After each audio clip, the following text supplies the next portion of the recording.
Every living animal has a shape, and that shape is defined by what's underneath the skin, your skeleton. Every skeleton is a little bit different. It's composed of all the different bones that form together to give us the ability to have strength inside of our skin. So how are your bones able to move and do all the things that you do? Well, where two bones meet is called a joint. And today we're going to be exploring different joints of different animals. So you're going to choose an animal and you're going to make an animal in motion that has the ability to move at its joints. Go ahead, grab your pencil, Sharpie, extra fine tip, watercolors, pair of scissors, your rainbow brads, and then depending how large you want, either your small watercolor paper or your large watercolor paper. I'm going to use the small because I'm going to make just a little tiny animal. Now you're going to start by thinking about the different limbs and parts of your animal. So I'm going to be doing a cat, and so I know that a cat has 4 legs, a tail, and a head, all attached to its torso. So I have to draw those out in pieces.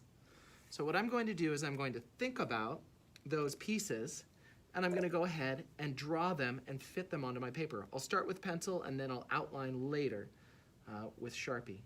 So first I'll draw kind of a tail shape. And I realize that tail's pretty big. So I'm going to go ahead, good thing I used pencil. A tail tapers, so that means it gets smaller on the back end. All right, there's my little tail. I'll go ahead and I'll draw the rest of the parts.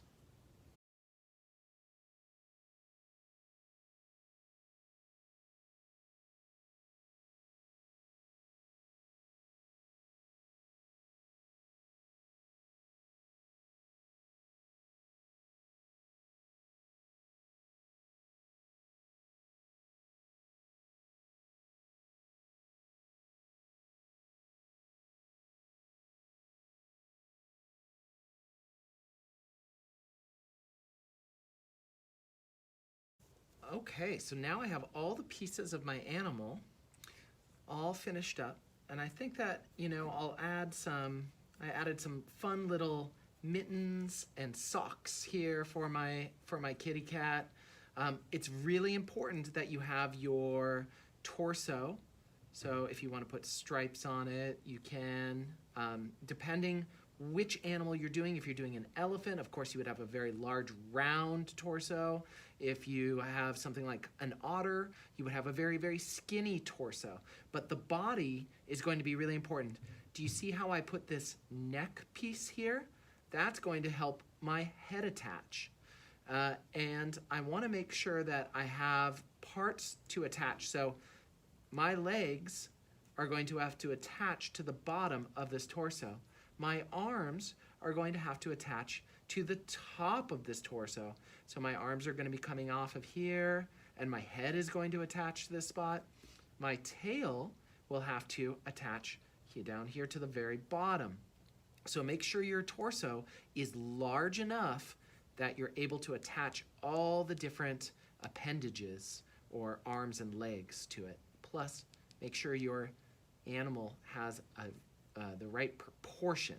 So do you see how all of these pieces fit together?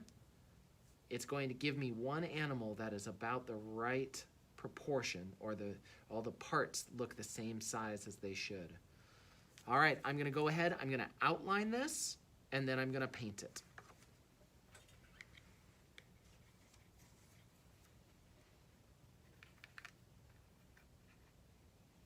Okay, now go ahead and mix up the right colors that you're going to use for your animal's body and start to watercolor it.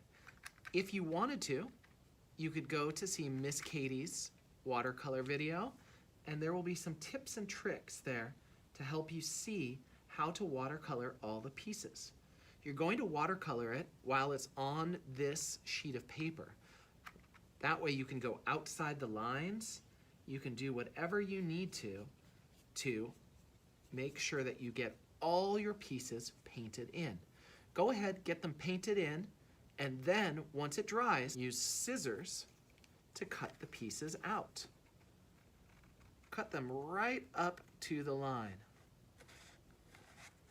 We're going to put all of these pieces together. I'm going to go ahead and start painting, finish up, cut out my pieces, and then I'll meet you back here. All right, so I've got all my pieces watercolored, and now I'm ready to attach them together.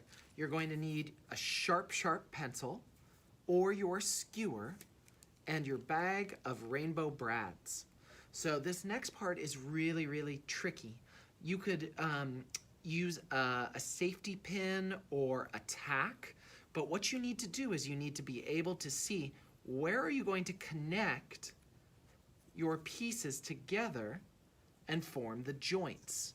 So definitely, you know, the ball and socket of your shoulder, your hips where they're connected, and then the neck where it's connected as well. So now I need to make sure that I make a mark in the right spot. So I'll go ahead and I'll put a dot in all those spots and where it's going to go through.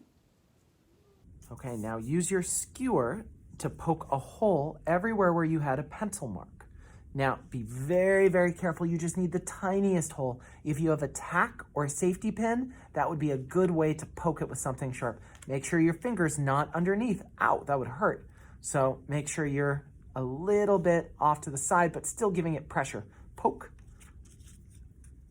poke, poke. Everywhere where there's a joint, poke. And I think I'll put it on the nose. If I put it down too low, it might not work. So I'm okay with hiding that neck a little bit. Good thing I have a long neck on my torso that I did, and I'll poke it right through the hole. Okay.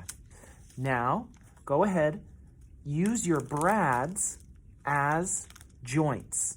So I'm going to join a little red nose, and this one will work for my entire arms and head all together. So I'm going to put them on. 1, 2.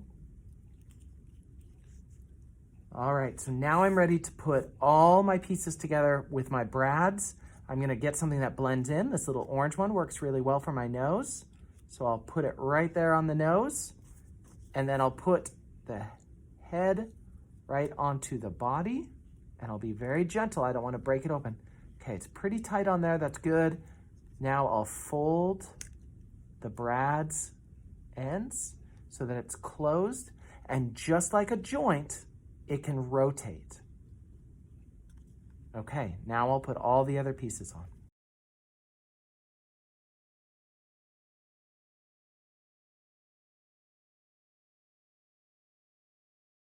Okay, looks like I've got it on. Now check all the joints, make sure they work. Do a little dance with your animal in motion.